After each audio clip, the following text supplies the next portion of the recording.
कहते हैं मोहब्बत के आगोश में आकर इंसान को कुछ नजर नहीं आता, क्योंकि उसे हर ओर सिर्फ प्यार ही प्यार नजर आता है। फिर वो हिंदू देखता है और ना मुसलमान, ना सिख और ईसाई।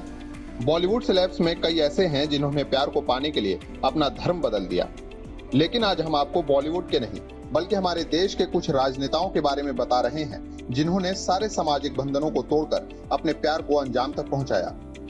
बीजेपी के मशहूर नेता शहनवाज हुसैन काफी खुशमिजाज इंसान हैं। उन्हें अपने प्यार को पाने के लिए काफी मशक्कत करनी पड़ी, क्योंकि वे एक हिंदू लड़की से मोहब्बत जो कर बैठे थे। शहनवाज की लव स्टोरी तब शुरू हुई जब वे दिल्ली की डीटीसी बसों में कॉलेज जाया करते थे। इसी सफर में उन्हें एक ऐसी लड़की नजर आई जिसके बारे में वो सोचने पर मजबूर हो गए। सफर में वो अक्सर उस लड़की से मिलते थे, लिहाजा कुछ दिनों बाद वे उसके पीछा करने लगे और धीरे धीरे मुलाकातें हुई और फिर बातें। बताया जाता है कि एक दिन बस में शहनवाज को सीट मिल गई, लेकिन उस दिल्ली की लड़की को नहीं मिली तो उन्होंने अपनी सीट उसे दे दी। शहनवाज ने रेनू के परिवार वालों से भी अच्छा तालमेल कर लिया था, लेकिन ये बात किसी को कहां पता थी कि शहनवाज रेनू को बस की यात्रा में अपना दिल दे बैठे थे। एक दिन जब शहनवाज ने रेनू को अपने दिल का हाल दिल बताया तो वो गुस्सा हो गई और हिंदू मुसलमान का हवाला देकर उन्हें मना कर दिया। लेकिन शहनवाज ने हार नहीं मानी। वे लगातार 9 साल तक रेनू की हाँ का इंतजार करते रहे। 1994 में दोनों ने आखिरकार शादी कर ली। दोनों की शादी कराने में उमा भारती ने मुख्य भूमिका निभाई। उन्होंने ही दोनों के परिवार वालों को कन्विंस किया था। अब दोनों के 2 बेटे हैं।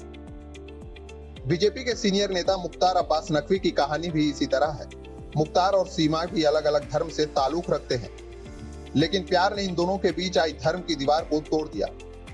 सीमा को मुख्तार पहली नजर में ही पसंद आ गए थे।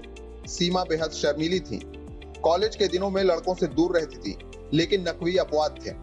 दोनों की मुलाकात इलाहाबाद यूनिवर्सिटी में हुई। सीमा को भले ही नकवी पसंद थे, लेकिन उनके परिवार को नहीं। सीमा के परिवार वाले हमेशा ही नकवी से मिलने को मना करते थे, लेकिन फिर भी सीमा किसी न किसी बहाने से उनसे मिलती थी। 3 जून साल 1983 में दोनों शादी के पवित्र बंधन में बंध गए। दोनों की शादी हिंदू और मुस्लिम दोनों ही रीति रिवाजों से हुई। दोनों ईद और दिवाली अपने अपने रिवाज से सेलिब्रेट करते हैं। इनका एक बेटा भी है। बिहार के मौजूदा डिप्टी सीएम सुशील मोदी के बारे में तो सभी जानते हैं। वे बिहार बीजेपी का एक जाना पहचाना चेहरा है। उन्होंने ईसाई धर्म की जेसिस जौर से शादी की है। दोनों की मुलाकात ट्रेन में हुई थी। इस दौरान सुशील मोदी पटना यूनिवर्सिटी में एबीवीपी के महासचिव थे। वह किसी काम से ट्रेन से यात्रा कर रहे थे। यहीं से दोनों के बीच बातें शुरू हुई। दोनों की शादी को लेकर काफी बाधाएं आई, लेकिन बाद में काफी दिनों के बाद घर वाले मान गए। सुशील मोदी की पत्नी जेसिस एक कॉलेज में प्रोफेसर हैं। दोनों के 2 बेटे उत्कर्ष और अक्षय हैं, जो मीडिया सुर्खियों से दूर रहते हैं। उत्कर्ष इंजीनियरिंग और अक्षय लॉ की पढ़ाई कर रहे हैं। जम्मू कश्मीर के पूर्व सीएम उमर अब्दुल्ला की लव स्टोरी भी काफी चर्चाओं में रही। उनकी लव स्टोरी दिल्ली के ओबराय होटल से शुरू हुई थी, क्योंकि जिस वक्त वो पायल से मिले थे तब वे भी वहीं काम किया करती थी। इसी बीच दोनों की एक दूसरे से नजदीकियां बढ़ी। 1994 में दोनों ने धार्मिक बंधनों को तोड़कर शादी कर ली। इस कपल के 2 बेटे जाहिर और जमीर हैं, जो दिल्ली में ही रहते हैं। पायल दिल्ली में अपना ट्रांसपोर्ट का बिजनेस चलाती हैं। हालांकि 17 साल बाद दोनों का तलाक हो गया। कहा जाता है कि दोनों की शादी को लेकर कश्मीरी पंडित नाराज थे, जिस वजह से पायल वहां बहुत कम रह पाती थी। सिख परिवार से ताल्लुक रखने वाली पायल के पिता मेजर जनरल रामनाथ सेना से रिटायर्ड हैं। कांग्रेस के नेता मनीष तिवारी भी इस लिस्ट में शामिल हैं। उन्होंने नाजनीन सफा से शादी की है। नाजनीन सफा पारसी धर्म से आती हैं।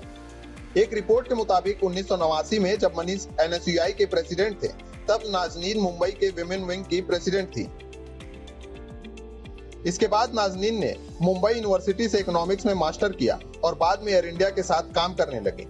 इन्हीं दिनों मनीष लॉ की पढ़ाई कर रहे थे। दोनों की कई मुलाकातें मुंबई और दिल्ली में हुई। 1996 में दोनों ने शादी कर ली। दोनों की एक बेटी है जिसका नाम इनेका तिवारी है।